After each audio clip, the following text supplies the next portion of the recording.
श्री राधे राधे दोस्तों। जय जय श्री कुंज बिहारी, जय जय श्री हरिदास। हरे कृष्ण।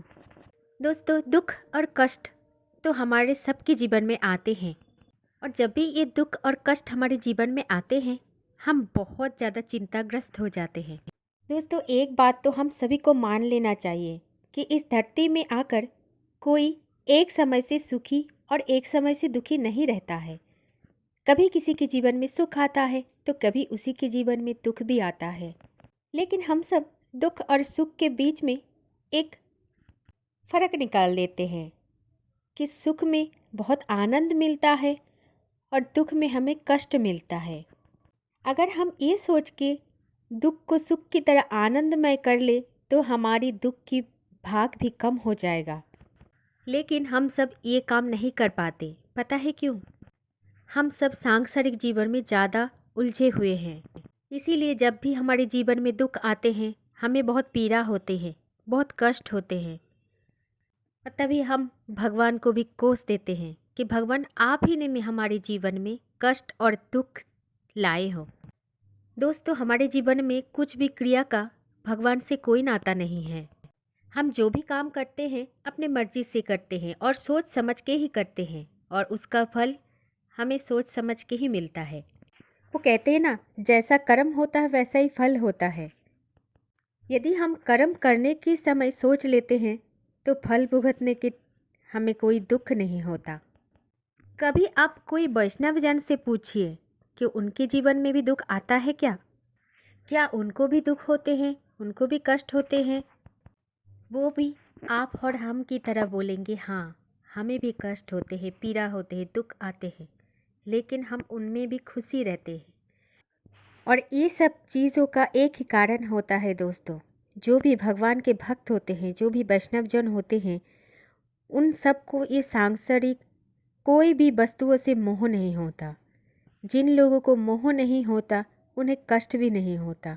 वो दुख को भी आनंदमय करके ही गुजार कर लेते हैं।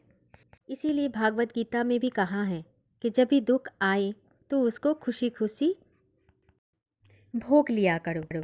जीवन की छोटे मोटे संकट, छोटे मोटे पीड़ा को हमेशा भोग लिया करो। अपने मन को बस ये समझा करो कि भगवान, हमने जैसा कर्म किया था उसका फल हमें मिल रहा है। कृपया आप हमें इस फल को भोग करने की क्षमता प्रदान कीजिए। एक बार भगवान से ऐसे निवेदन करके तो देखो, वो हमेशा आप सबके साथ खड़े पाओगे उनको। भगवान के ऊपर भरोसा ही हमारी सब दुखों का, कष्टों का निवृत्ति है। भगवान के ऊपर अगाध विश्वास ही हमें उन समय से मुक्त करते हैं जब हमारे जीवन की नाव बहुत डगमगा जाते हैं।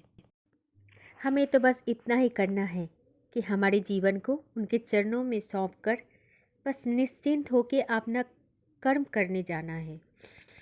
उसमें जो भी फल आएगा हम सब सहन कर सकते हैं। मन में ये विश्वास और भरोसा हमेशा रखना है। दोस्तों, एक बात हमेशा याद रखना, हमारे जीवन का कोई भी परिस्थितियाँ ठाकुर जी के कारण नहीं होता है, इसलिए उसकी निवृत्ति भी ठाकुर जी से नहीं होगा। बस वो हमारी सहायता कर सकते हैं। उस परिस्थिति से गुजरने की जो हिम्मत होता है ना, वो भगवान दे देते हैं। कभी आपने माधव दास के बारे में सुना है, जो श्री जगन्नाथ प्रभु के अनंत भक्त थे? उनको भी झेलना पड़े अपनी बीमारियों को। जब माधव दास बहुत बीमार हो गए थे, वो चल फिर नहीं सकते थे, तब भगवान स्वयं आए थे उनके पास उनकी सेवा करने के लिए।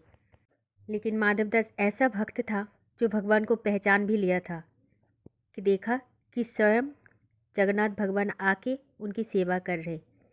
तो माधव दास भगवान से बोला कि प्रभु, आप ऐसा काम क्यों कर रहे हो? आप तो हमें ऐसे ही मोक्ष प्रदान कर सकते हो। लेकिन भगवान ने बोला, नहीं, तुम जैसा कर्म किए हो वैसा फल तो तुम्हें भोगना ही पड़ेगा। मैं तुम्हें मोक्ष ऐसे नहीं दे सकता। मैं तो तुम्हारे इस दुख की समय तुम्हारे साथ चल सकता हूँ। भगवान के अनन्य भक्त होने पर श्री माधवदास की 15 दिन की बीमारी भी श्री जगन्नाथ प्रभु ने हरण किया था। इसीलिए तो आज भी रथ यात्रा से पहले 15 दिन प्रभु बेहद बीमार रहते हैं। और इस बीमारी का कारण सिर्फ ये है कि समस्त विश्व के मनुष्यों का बीमारी वो 15 दिन के लिए हरण कर लेते हैं। तो देखा दोस्तों, ठाकुर जी हमें कितना प्रेम करते हैं। भला ठाकुर जी हमें क्यों कष्ट देंगे। अब की बात दोस्तों, जीवन में कभी भी दुख और कष्ट आए तो ठाकुर जी पर उंगली मत उठाना, उनसे दया मांगना, उनसे कृपा मांगना। हम सब ठाकुर जी के प्रिय हैं। ठाकुर जी के हृदय में हम सबके लिए स्थान है। हमसे बस उनको हमारा प्रेम चाहिए। तो प्रेम से बोलिए हरे कृष्ण। जय जय श्री राधे राधे। जय जय श्री कुंज बिहारी। जय जय श्री हरिदास। भरोसा रखिए भगवान पर और अटूट विश्वास कीजिए भगवान पर।